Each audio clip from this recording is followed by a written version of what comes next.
A city's fleet of public transit vehicles might include standard buses, low-floor buses, or both.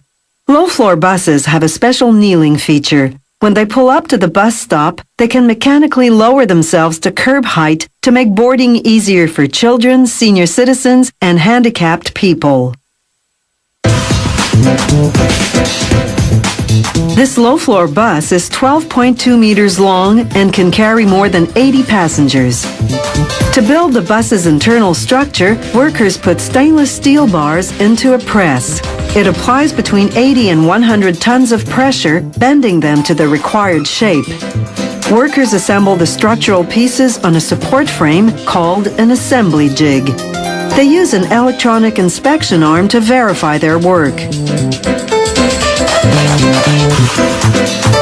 Once they've assembled the roof structure and the side structures, they bring them together for welding.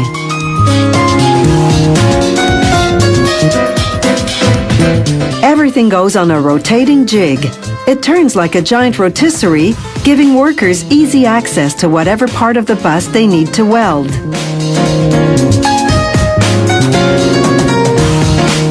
When the welding is finished, they turn the bus right side up. They put the structure on a dolly and release it from the jig so that they can move it down the production line.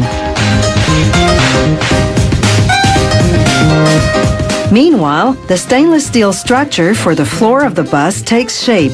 Once that's complete, it's back onto the rotating assembly jig to weld it to the rest of the structure. This bus factory uses stainless steel because it stands up well to corrosion. Transit systems need to keep these buses running full-time for up to 20 years. Less rusting means fewer expensive and time-consuming repairs.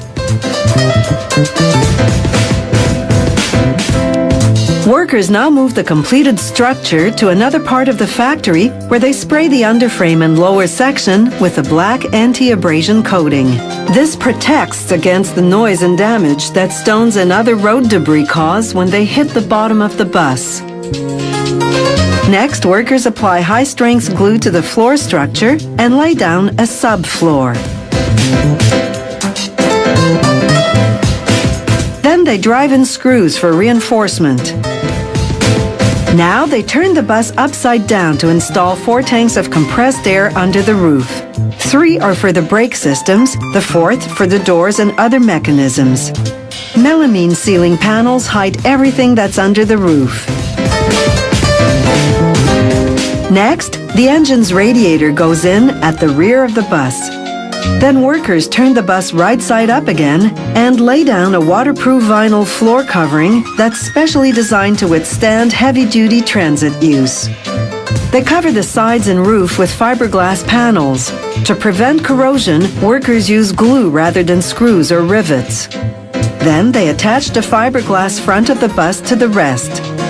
The bus's low-emission diesel engine arrives at the factory already assembled. Workers attach it to the transmission and drive shaft in the engine compartment. Buses without air conditioning have sliding windows that open widely. On air-conditioned buses, just a small top section opens.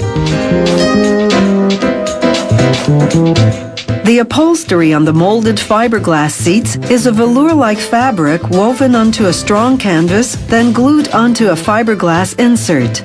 This construction makes it impossible for vandals to slash the seat with a knife. Workers install the driver's seat, the steering wheel, and all the controls, including the toggle switch that activates the kneeling feature. This bus also has a ramp for wheelchairs.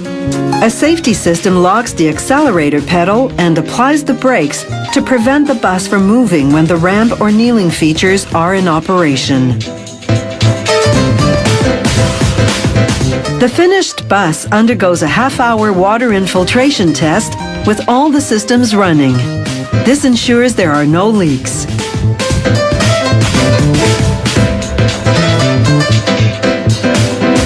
At every phase of production, the factory does a quality control inspection, checking everything from mechanical safety to finishings, right down to the tiniest of details.